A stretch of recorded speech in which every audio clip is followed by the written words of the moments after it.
Larry Hoover. To the public, his name evoked two things: the notorious Gangster Disciples and a criminal empire built on the streets of Chicago in the late 20th century. For nearly 50 years, the law was resolute. Hoover was sentenced on multiple federal charges: drug trafficking, extortion, and criminal conspiracy, to name just a few. As one of the nation's most infamous inmates, he was not only locked up, but effectively disappeared into the tightest corners of the federal prison system, a place called ADX Florence, known informally as the Alcatraz of the Rockies.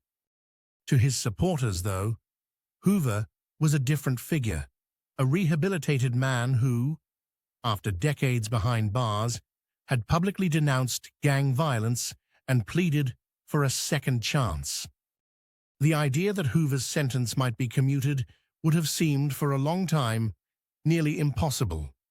His case had been examined, rejected, re-examined, and endlessly debated. That is, until late May 2025. It happened with little warning. On May 28th, former President Donald Trump swept back onto the national stage in a move that would once again set off a political firestorm. He commuted the federal sentence of Larry Hoover. For context, a presidential commutation doesn't mean exoneration. It doesn't erase the crime. It simply means that the person will no longer have to serve the remainder of their prison sentence. The timing and the name, Larry Hoover, made this particular decision a lightning rod for attention. At 74 years old, Hoover had already spent the majority of his life behind bars, almost all of it spent in solitary or near total isolation.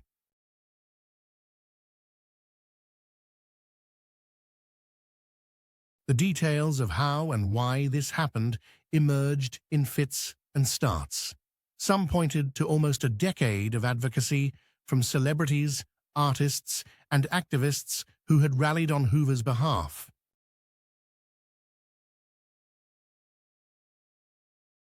Rappers from Chicago, including Kanye West and others, had petitioned for his release in highly public ways, even visiting Trump during his term as president.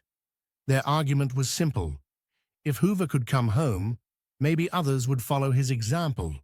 Maybe things could change on Chicago's embattled South and West sides. Trump, never one to shy away from controversy, saw an opportunity. Supporters called it an act of compassion and a stand for second chances. In a brief statement, he described the commutation as a step toward unity and reconciliation, saying that everyone ought to have a chance to demonstrate genuine change. But across the country, and especially in Chicago, the responses split cleanly down the middle. For some, including the families of Hoover's victims, the news reopened old wounds. They saw the commutation as a reckless gesture, a reward for someone whose criminal legacy still casts a long shadow. City officials were largely cautious in their language. Some quietly hoped that Hoover's release would have little impact in the present day, that the intervening years had diffused his influence. Others, more bluntly, called it a political stunt. For others, there was hope. Community leaders suggested this could be a chance to engage with one of the most storied names in Chicago's long battle with gangs, perhaps as a partner in outreach to the next generation. By the next morning, the news had spread everywhere. Reporters crowded outside federal facilities, waiting for a glimpse of Hoover, though federal rules and security measures would keep the moment subdued. Lawyers for Hoover released a statement of gratitude, calling the commutation the fulfillment of a long fight for redemption. The debate over Hoover's guilt or innocence had never rested solely on legal merit. It was a conversation about crime, punishment, community, and the limits of forgiveness. Now, with one presidential signature, a chapter decades in the making had closed, and another had just begun. No one knows what Hoover's next steps will be. Whether he will seek the limelight or vanish into quiet retirement is yet to be seen. What's clear, though, is that the name Larry Hoover is not going away. The conversation, the controversy, and the questions about crime and justice in America go on. For the city of Chicago, and for the country, the story of Larry Hoover is one that refuses to be forgotten.